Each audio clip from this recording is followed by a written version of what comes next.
Hi guys, it's Anirban sir here. Welcome back to Physics City. We are studying the chapter of units and dimensions. Correct?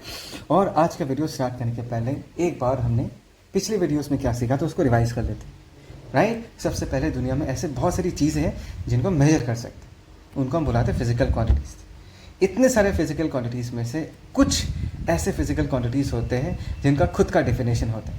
उनको define करने के लिए किसी दूसरे physical quantity का help लेना नहीं पड़ता। उन क्वांटिटीज़ को हम क्या बुलाते हैं? फंडामेंटल क्वांटिटीज़ या बेस क्वांटिटीज़ बुलाते हैं। लेकिन इसके साथ साथ कुछ ऐसे भी फिजिकल क्वांटिटीज़ होते हैं जिनको डिफाइन करने के लिए, जिनको एक्सप्रेस करने के लिए, जिनको समझाने के लिए हमको फंडामेंटल क्वांटिटी का हेल्प लेना पड़ता है। जैसे कि वेलोसिटी को डिफाइन करने के लिए हमको लेंथ चाहिए, टाइम चाहिए। यहाँ पर लेंथ एंड टाइम जो है ये फंडामेंटल क्वांटिटी है। वेलोसिटी को हम डिराइव्ड फिजिकल क्वांटिटी बोलेंगे बिकॉज इसको समझाने के लिए हमको लेंथ का हेल्प लेना पड़ रहा है, टाइम का हेल्प लेना पड़ रहा है। Is that clear? तो आज का जो ये कहानी है, आज का जो ये वीडियो है, मैं यहाँ से स्टार्ट करना चाहूँगा। देखो, ये जो डिराइव्ड फिजिकल क्वांटिटी है, इस बात को समझो। इस डिराइव्ड फिजिकल क्वांटिटी को हम तोड़ के ब्रेक डाउन करके इसके एलिमेंटरी लेवल तक लेके जा सकते हैं। वहाँ तक अगर हम लेके जाएंगे तो हमको ये प्रॉपरली पता चलेगा कि ये जो डिराइव्ड फिजिकल क्वांटिटी है वो एक्चुअली में कौन सा फंडामेंटल क्वांटिटी में डिपेंड करता है। Let me take an example. अभी अगर मैं तुमको पूछूं कि फोर्स जो है, force is a derived physical quantity, ये कौन से फंडामेंटल क्वांटिटी पे डिपेंड करता है, ये अगर निकालना है तो हम इस प्रोसेस को फॉलो करेंगे। देखो मैं क्या कर रहा हूँ। फोर्स को हमने क्या लिख दिया, हमको सबको पता है कि फोर्स जो है that is mass into acceleration, right? Okay fine, ध्यान देना। अभी मास को तो हमने ऐसे रख दिया बिकॉज मास ऑलरेडी एक फंडामेंटल क्वांटिटी है। एक्सेलरेशन को हम क्या लिख सकते हैं? वेलोसिटी या चेंज इन वेलोसिटी भी लिख सकते हो, डिवाइडेड बाय क्या लिख सकते हैं हम? टाइम लिख सकते हैं। ध्यान दो, ठीक है। अभी मास को हमने ऐसे रख दिया, क्या मैं वेलोसिटी को लेंथ बाय टाइम लिख सकता हूँ? Come on people, length by time. Is that clear? And देखो नीचे डिनोमिनेटर में पहले से ही एक टाइम था, ये वाला टाइम, हमने इसको भी लिख दिया। अभी अगर मैं इसको प्रॉपरली एक्सप्रेस करूँ, कैसे एक्सप्रेस करूँगा? मास इनटू लेंथ, ध्यान देना, into time to the power -2, that is force. ध्यान दो, हमने ये क्या किया? What is this actually? यहाँ पर हमने फोर्स को ब्रेक डाउन किया, तोड़ा और ऐसा एक एक्सप्रेशन में कन्वर्ट किया जिसको देख के हमको ये पता चल जाएगा कि फोर्स को बनाने में किस किस फंडामेंटल क्वांटिटी का हाथ है। मास का हाथ है, लेंथ का हाथ है, टाइम का हाथ है। Is that clear? Okay fine, I hope so सबको यहाँ तक समझ में आ गया। Now the point is, tell me कि मास का पावर कितना है इन दिस केस? मास का पावर 1 है, लेंथ का पावर 1 है एंड टाइम का पावर कितना है? टाइम का पावर -2 है। ठीक है, अभी हम एक नया टर्म डिफाइन करेंगे। ध्यान से देखो, मास का पावर जो है 1, लेंथ का जो पावर है 1 एंड टाइम का जो पावर है -2, ये जो पावर्स है, this powers are called as the dimension of the physical quantity. ये जो पावर्स तुमको दिख रहा है, they are called as the dimension of force in this case. मतलब अभी अगर तुमको कोई पूछे कि ये बताओ फोर्स का डायमेंशन क्या है, so this is the language that you are going to use. तुम ऐसा बोलोगे कि भाई साहब देखो, अगर आपने मुझे फोर्स का डायमेंशन पूछा है तो the force of dimension is 1 in mass, 1 in length and -2 in time। चलो ये लिख के रखो, अपने कॉपी में लिख के रखो। The dimension of force are 1 in mass, 1 in length and -2 in time। ये जो पावर्स हैं, इन्हीं पावर्स को हम डायमेंशन बुलाते हैं। ठीक है, इज दैट क्लियर? यहाँ तक समझ में आया? Very very simple. यहाँ पर मैंने उसका एक डेफिनेशन भी लिख के रखा है ऊपर, ठीक है? इसको भी लिख के रखना ऊपर। ओके फाइन, तो फोर्स हो गया, मास हो गया, लेंथ हो गया, टाइम का पावर हमने देख लिया। अभी मैं तुमको और एक चीज़ बताना चाहूँगा। देखो, यहाँ पर हमने एक इक्वलिटी साइन दिया है ना, there is an equal sign here. Equality sign के लेफ्ट हैंड साइड में क्या है? Force, and right hand side में क्या है? वो फंडामेंटल क्वांटिटीज़ है जो तुमको, जो ये फोर्स जिस पे डिपेंड करता है, जिनको फोर्स को डिफाइन करने के लिए जिन फंडामेंटल क्वांटिटीज़ का हेल्प हमको लेना पड़ता है। तो बच्चे इस बात को समझो, ये जो इक्वलिटी साइन है ये तुमको ये बताता है कि लेफ्ट हैंड साइड में जो क्वांटिटी है, राइट हैंड साइड में भी वो जो क्वांटिटी है, दोनों क्वांटिटीज़ एक दूसरे से बराबर है, इक्वल है। Is that clear? Equal to sign का मतलब तो ये है। लेकिन यहाँ पर ये जो इक्वलिटी है, this equality is not between the magnitudes. Force का magnitude mass into length into time to the power -2 नहीं है, दिस इज ऑब्वियस, सबको पता चलता है। तो यहाँ पर जो इक्वलिटी है, इक्वलिटी इन दोनों क्वांटिटीज़ के मैग्नीट्यूड को कंपेयर नहीं कर रहा। बात को समझो, यहाँ जो इक्वलिटी है, ये इक्वलिटी फोर्स के डायमेंशन और राइट हैंड साइड में जो हमने एक्सप्रेशन लिखा है, ओके मैंने क्या कहा, हमने जो यहाँ पर एक्सप्रेशन लिखा है, ये एक्सप्रेशन में जो इक्वलिटी है, ये किसके बीच का इक्वलिटी है, this is an equality among their dimensions. मतलब लेफ्ट हैंड साइड में जो क्वांटिटी है और राइट हैंड साइड में जो क्वांटिटी है, ये इन दोनों का डायमेंशन क्या है, इन दोनों का डायमेंशन सेम है। So this equality is among their dimensions. I hope so तुमको ये बात समझ में आया। तो इस चीज़ को एक्सप्रेस करने के लिए हम इस तरीके से नहीं लिखते। अगर हमको डायमेंशनल इक्वलिटी को एक्सप्रेस करना है, हम अपने फिजिकल क्वांटिटी को एक ब्रैकेट के अंदर लिखते हैं। ध्यान से देखना, तो हम इसको ऐसे लिखेंगे, एक स्क्वायर ब्रैकेट दिया हमने, दिस इज फोर्स, ध्यान दो, स्क्वायर ब्रैकेट क्लोज, और यहाँ पर हम क्या लिख देंगे, mass to the power 1, length to the power 1 and time to the power -2, ऐसे स्क्वायर ब्रैकेट के अंदर लिखते हैं। Are getting the point. तो ये जो इक्वेशन है, ये पूरा जो इक्वेशन है, इसको हम क्या बुलाते हैं, we call it as the dimensional equation. फिर से कह रहा हूँ, ये जो इक्वलिटी है किसके बीच है, this equality is an equality among the dimensions, ठीक है। और यहाँ पर ये जो तुमको दिख रहा है, ये वाला जो एक्सप्रेशन है, इसको अगर मैं सिम्बॉल्स के थ्रू लिखना चाहूँ, क्या बोला मैंने, सिम्बॉल्स के थ्रू लिखना चाहूँ, तो हम इसको कैसे लिखेंगे, फोर्स, मास का सिंबल हम m लिख सकते हैं, लेंथ का सिंबल हम l लिख सकते हैं, और टाइम का सिंबल हम t लिख सकते हैं। तो mlt -2, तो ये जो क्वांटिटी है, जनता इस बात को समझो, ये जो क्वांटिटी है, इस क्वांटिटी को हम बुलाते हैं, this is the dimensional formula of force. Is that clear? ये जो क्वांटिटी है, this is called as the dimensional formula of force. I hope so तुमको ये समझ में आ रहा है। Is that clear? Okay fine, आगे बढ़ते हैं, लेट्स मूव अहेड।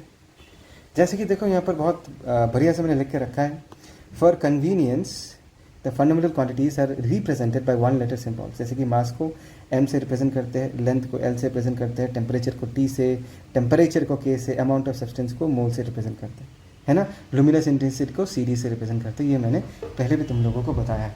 तो मैंने इसके जस्ट पहले तुमको दिखाया था कि mass into length into T to the power -2, sorry time to the power -2, उसको हमने सिम्बॉलिकली इस तरीके से एक्सप्रेस किया, ब्रैकेट mlt -2। यहाँ का जो इक्वलिटी है, this is an equality among the dimensions, इस बात को याद रखना, ठीक है। अभी मैं तुमको एक इंपॉर्टेंट चीज़ बताने वाला हूँ, ध्यान से सुनना। The point is that in this case, एक minute, constant such as 5, pi or trigonometric functions such as sin theta, cos theta, etc. have no units and dimensions. इस लाइन को ध्यान से पढ़ो। मैं क्या कह रहा हूँ कि 5 एक कांस्टेंट है, पाई एक कांस्टेंट है, sin theta cos theta this are all trigonometric functions. यहाँ पर ये लिखा हुआ है कि इनका डायमेंशंस नहीं होता, इनका यूनिट भी नहीं होता। ऐसा क्यों? तो इसका जवाब अगर तुमको देना है तो पहले ये सोचो कि एक डायमेंशनल फार्मूला तुमको क्या बताता है। एक डायमेंशनल फार्मूला ये बताता है कि तुम जिस फिजिकल क्वांटिटी के बारे में डिस्कस कर रहे हो, वो फिजिकल क्वांटिटी कौन से फंडामेंटल क्वांटिटी पे डिपेंड करता है और कितना ज़्यादा डिपेंड करता है। कितना ज़्यादा डिपेंड करता है मैंने इसलिए कहा बिकॉज देखो, जिसका पावर ज़्यादा होगा तो उसका उस फिजिकल क्वांटिटी का, जैसे फोर्स का डिपेंडेंसी सबसे ज़्यादा किस पे होगा, टाइम पे होगा। मैं ऐसा क्यों कह रहा हूँ? बिकॉज अगर टाइम बदलेगा, ध्यान से देखना, तो ये एज बिकॉज टाइम का पावर क्या है, -2 है। ऐसे इमेजिन करो कि टाइम डिनोमिनेटर में, दैट इज टाइम स्क्वायर है। समझ में आया? दैट मीन्स टाइम को अगर 2 टाइम्स चेंज करोगे तो फोर्स 4 टाइम्स चेंज हो जाएगा। बात समझ में आ रहा है? Is that clear? That means as because time का पावर ज़्यादा है, तो टाइम का बदलाव जो है वो फोर्स के क्वांटिटी को और ज़्यादा अफेक्ट करेगा एज कम्पेयर टू मास या लेंथ। मास को अगर बदलोगे तब भी फोर्स चेंज हो जाएगा, लेंथ को बदलोगे तब भी फोर्स चेंज हो जाएगा। मैं ये कहना चाहता हूँ कि अगर मैं टाइम को बदलूंगा फोर्स ज़्यादा चेंज होगा बिकॉज टाइम का पावर ज़्यादा है। और गेटिंग द पॉइंट? तो यहाँ पर अगर मैं तुमको पूछूं 5, जानता ये बताओ कि 5 किस पे डिपेंड करता है, 5 कौन से फंडामेंटल क्वांटिटी पे डिपेंड करता है? इसका जवाब क्या होगा? अरे सर 5 तो एक कांस्टेंट है ना, 5 मास पे डिपेंड करता है, ना लेंथ पे डिपेंड करता है, ना टाइम पे डिपेंड करता है, किसी भी फंडामेंटल क्वांटिटी पे डिपेंड नहीं करता, या पाई किसी भी फंडामेंटल क्वांटिटी पे डिपेंड नहीं करता। What about sine theta cos theta? तुमको ये फॉर्मूला याद है ना, साइन थीटा कॉस थीटा वाला formula? Some people have, sine theta को हम क्या लिख सकते हैं, परपेंडिकुलर बाई हाइपोटेन्यूज, या कॉस थीटा अगर लिखना चाहो तो क्या लिख सकते हो, बेस बाई हाइपोटेन्यूज, राइट। तो एक बात बताओ, ऊपर जब मैंने परपेंडिकुलर लिखा, perpendicular that is the length of the side of the triangle, तो ये लेंथ होगा। हाइपोटेन्यूज का भी जो क्या बोलते हैं, जो फिजिकल क्वांटिटी है actually, hypotenuse is also representing length. ये जो बेस जो है वो भी लेंथ को रिप्रेजेंट कर रहा है, हाइपोटेन्यूज है ये भी लेंथ को रिप्रेजेंट कर रहा है। तो देखो इसको देखो पहले एक बार, ये जो तुमको रेशियो दिख रहा है, ऊपर क्या है लेंथ, नीचे भी क्या है लेंथ, लेंथ क्या हो जाएगा कैंसिल आउट। तो फाइनली अगर हम साइन थीटा का डायमेंशनल फार्मूला लिखेंगे, देखो लेंथ क्या हो जाएगा कैंसिल आउट, तो ना मास बचेगा m⁻0, ना लेंथ होगा ना टाइम होगा। बात समझ में आया? तो अगर साइन थीटा का डायमेंशनल फार्मूला हम लिखना चाहेंगे, ध्यान से देखो m0 l⁻0 और t⁻0 इस तरीके से लिखा जाता है। या तुम कह सकते हो कि भाई साइन थीटा का कोई डायमेंशन होता ही नहीं है। अगर 0 0 0 पावर्स है, m के ऊपर 0, l के ऊपर 0, t के ऊपर 0, अगर 0 0 0 पावर्स है तो हम ये कह सकते हैं कि भाई साहब इस क्वांटिटी का कोई डायमेंशन नहीं है। और इसका रीज़न क्या है? ट्रिग्नोमेट्रिक फंक्शन का रीज़न क्या है? भाई एक रेशियो है, this is the ratio of sides, this is the ratio of sides. ऊपर भी साइड नीचे भी साइड, ऊपर नीचे दे विल कैंसल आउट, तो फाइनली कुछ डायमेंशन नहीं बचेगा। इसका कोई यूनिट भी नहीं होगा ना, बिकॉज ऊपर लेंथ का यूनिट कितना हो जाएगा, इसका यूनिट क्या लिख देंगे हम, मीटर। हाइपोटेन्यूज का यूनिट हम क्या लिख देंगे, मीटर। और मीटर क्या हो जाएगा, कैंसिल आउट हो जाएगा। So that is the reason यहाँ पर लिखा हुआ है, it has no units and it has got no dimensions. देखो बहुत अच्छे से इसको रिप्रेजेंट किया गया है, ध्यान से। साइन थीटा हो, कॉस थीटा हो, टेन थीटा हो, लॉगरिथमिक फंक्शंस देख लो, या e⁻x एक्सपोनेंशियल फंक्शंस देख लो, इन सारे क्वांटिटीज़ का कोई डायमेंशन नहीं होता। m0 l0 t0।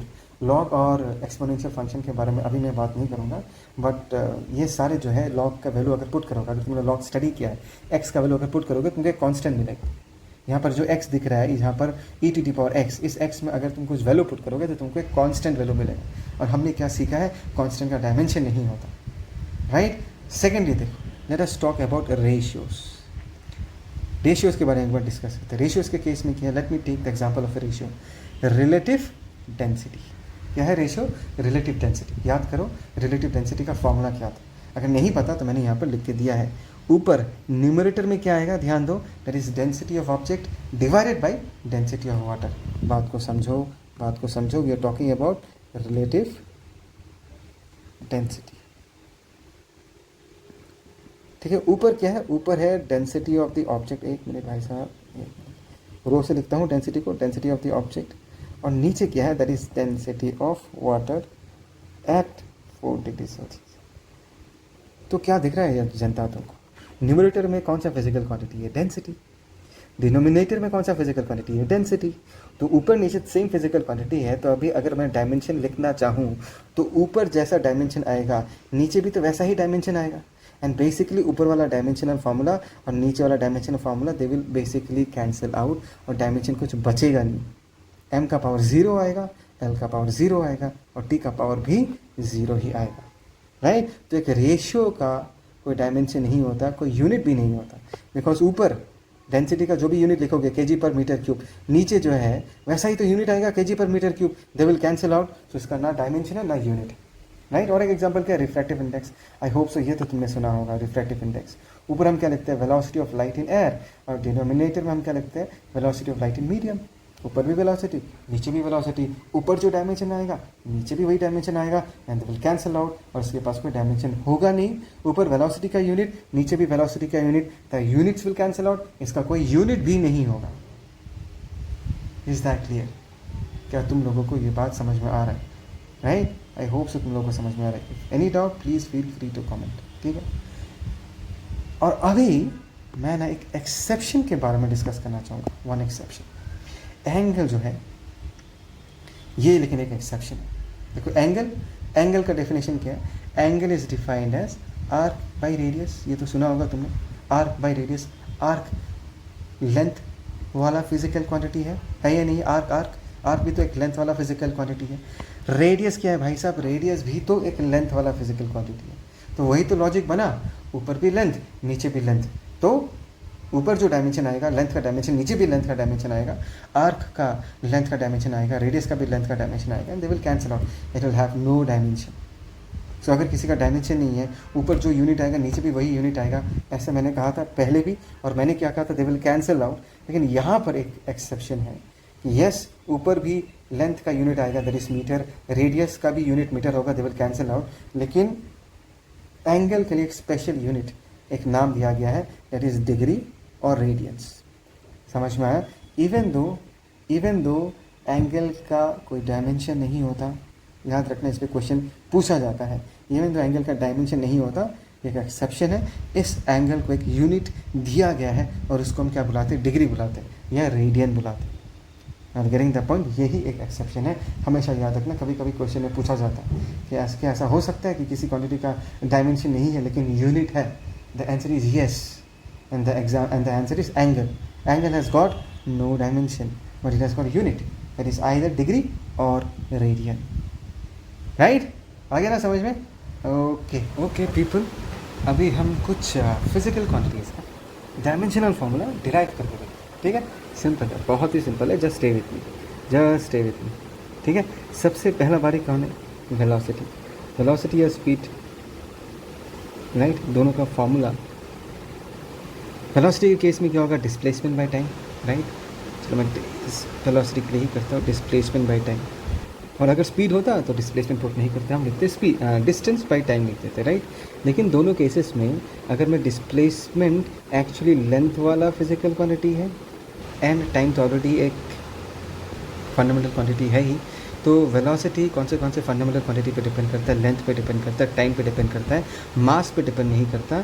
तो अभी अगर मैं इसका डायमेंशनल फार्मूला लिखना चाहूँ तो मैं कैसे लिख सकता हूँ? ध्यान से देखो, एज बिकॉज m नहीं है तो मैं m⁻0 लिख सकता हूँ। m⁻0 का मतलब क्या है? m⁻0 is what? 1। Is that clear? Length का कितना होगा? 1, और t का कितना होगा? -1। Is that clear? सो यहाँ पर इसका जो डायमेंशनल फार्मूला होगा that is m0 L1 t -1। m का पावर अगर 0 है, इसका मतलब ये है कि ये जो वेलोसिटी है वो मास पे डिपेंड नहीं करता, लेंथ पे डिपेंड करता है और टाइम पे डिपेंड करता है। आई होप सो तुमको ये समझ में आ रहा है। ओके फाइन, आगे बढ़ते हैं। इसको लिख के रखो, मैं इसको मिटाने वाला हूँ। ओके, पॉज करके ये सब चीज़ें लिख के रखना। लेकिन हाँ, अभी देखते हैं एक्सीलरेशन। ठीक है, let's talk about acceleration. Acceleration क्या होगा जनता? एक्सीलरेशन होगा change in velocity by time. ठीक है, अच्छा जनता एक बात बताओ, change in velocity is what? Final velocity minus initial velocity. तो वेलोसिटी को वेलोसिटी से माइनस करूँगा तो वेलोसिटी ही तो मिलेगा, मतलब चेंज इन वेलोसिटी क्या होगा? Come on, one more time, final velocity minus initial velocity. तो फाइनल वेलोसिटी से इनिशियल वेलोसिटी माइनस करने के बाद जो क्वांटिटी मिलेगा वो तो वेलोसिटी ही होगा ना। तो ऊपर वेलोसिटी का डायमेंशन पुट करना पड़ेगा हमको, बोलो। और नीचे क्या है? नीचे तो टाइम ही है भाई साहब, इसमें तो कोई लोड नहीं है ना। ऐसे करके लिखते हैं ताकि कुछ कन्फ्यूजन ना हो। वेलोसिटी क्या होगा भाई? डिस्टेंस या डिस्प्लेसमेंट बाय टाइम, L/T लिख दिया हमने यहाँ पर और एक T लिख दिया।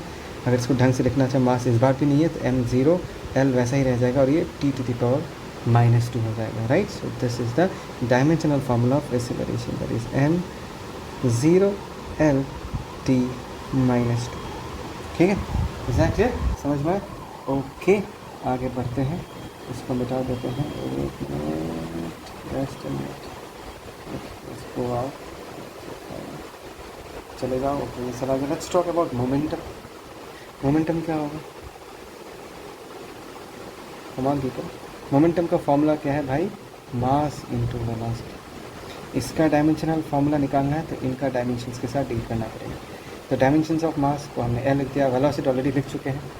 वेलोसिटी क्या होता है? Distance by time, that is L/T, that is LT -1। यहाँ पर क्या आ जाएगा? m⁻1 L⁻1 T -1। Is that clear? तो ये हम लिख के रखते हैं, that is m L T -1। ये हो गया इसका dimensional formula. Is that clear? अच्छा, नेक्स्ट, ये इंटरेस्टिंग, ये ध्यान से सुनना। नेक्स्ट हमको इम्पल्स का डायमेंशन चाहिए। What is impulse? Impulse is change in momentum. क्या तुमने सुना है इसके बारे में? नहीं सुना तो टेंशन मत लो, अभी के लिए बस इस फॉर्मूला को देखते रखो। Impulse is change in momentum. बात को समझो, चेंज इन मोमेंटम क्या होगा भाई साहब? Final momentum minus initial momentum. इसका जो रिजल्ट आएगा दोनों को माइनस करने के बाद, तो वो तो फिर मोमेंटम ही आएगा ना यार। कुछ देर पहले भी बताया था, अगर 5 kg से 2 kg माइनस करोगे तो मिलेगा क्या? तो 3 kg मिलेगा ही नहीं। तो दो मास वाले क्वांटिटीज़ को माइनस करोगे जो रिजल्ट निकलेगा वो तो मास ही निकलेगा। तो यहाँ पर इम्पल्स का जो डायमेंशन होगा, as because impulse is change in momentum and change in momentum का dimension is same as momentum only. फिर से क्या कहा और एक बार, as because impulse is change in momentum and change in momentum का डायमेंशन मोमेंटम का ही डायमेंशन होगा, तो इम्पल्स का भी डायमेंशन मोमेंटम जैसा ही होगा, that is M L T minus 1।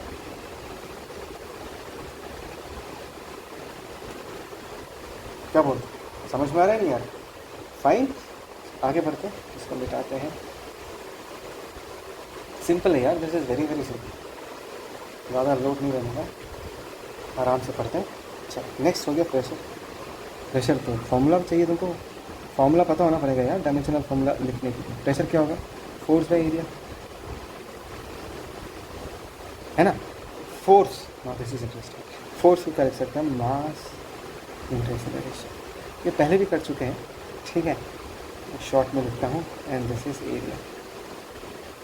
मास हम सिंबल एम से रिप्रेजेंट कर सकते हैं, एंड एक्सेलरेशन हम ऑलरेडी निकाल के रखे हैं यहाँ पर, राइट, पहले निकाल के रखें, तो इसकी जगह हम लोग क्या पुट कर सकते हैं? एक काम करता हूँ, इसको मिटा देता हूँ, एक इंटू एस, और यहाँ पर m इंटू एक्सेलरेशन का डायमेंशनल फार्मूला हम क्या लिख सकते हैं? हमने यहाँ पर निकाल के रखे हैं, दैट इज एल टी, ध्यान देना, एल टी माइनस 2, है ना? इसका अगर मुझे डायमेंशनल फार्मूला चाहिए तो ऐसे करके double bracket sine square bracket ऐसा दे देना, हाँ। तो ऊपर तो मास की जगह हमने m पुट कर दिया, एक्सेलरेशन की जगह हमने ये पुट कर दिया, एरिया क्या हो जाएगा? Length square, very simple. तो m, ये 2 ऊपर चला जाएगा तो ये -1 हो जाएगा, और ये कितना हो जाएगा? t minus 2, that is m l minus 1 t minus 2. So this is the dimensional formula, that is m l minus 1 t minus 2। ठीक है, ये हो गया इसका डायमेंशनल फार्मूला। ओके फाइन, थोड़ा आगे बढ़ते हैं। अभी देखते हैं हम काइनेटिक एनर्जी का, right, next is kinetic energy. ध्यान दो। ओके फाइन, सो अगर मैं काइनेटिक एनर्जी का फॉर्मूला लिखना चाहूँ भाई साहब, that is half M V square, है ना? तो इसका डायमेंशनल फार्मूला मतलब इसको भी स्क्वायर ब्रैकेट में डाल दो। और हमने क्या सीखा है भाई? हाफ का कोई डायमेंशन नहीं होता, समझ रहे हो ना? मैं इसको ऐसे लिख सकता हूँ, dimension of half multiplied by dimension of M V square लिख सकता हूँ। अभी हाफ का डायमेंशन होता नहीं है, राइट, तो हाफ को हम इग्नोर कर सकते हैं।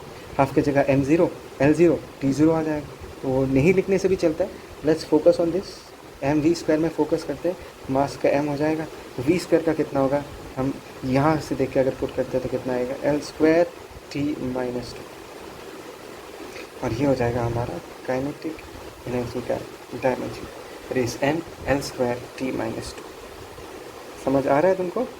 ml स्क्वायर t माइनस 2, ठीक है, पक्का? ओके फाइन, थोड़ा सा मिटा लेते हैं, जगह की कमी हो रही है, एक मिनट। देखो, इवन दो तुमको लग रहा होगा कि सर सिंपल है, हो जाएगा, लेकिन तुम लोग फर्स्ट टाइम कर रहे हो और तुमको ये सब चीज़ें बार बार करके एक कॉन्फिडेंस लाना पड़ेगा ताकि कभी गलती ना हो। अच्छा, so what about power? Can you tell me what is power? Come on. Power is nothing but energy per unit time, है ना? अच्छा, अभी अगर इसका डायमेंशनल फार्मूला चाहिए, एनर्जी का डायमेंशनल फार्मूला चाहिए होगा, टाइम का डायमेंशनल फार्मूला चाहिए होगा। और देखो यहाँ पर काइनेटिक एनर्जी, एनर्जी तो एनर्जी होता है, चाहे वो काइनेटिक एनर्जी हो, चाहे वो पोटेंशियल एनर्जी हो, चाहे वो थर्मल एनर्जी हो।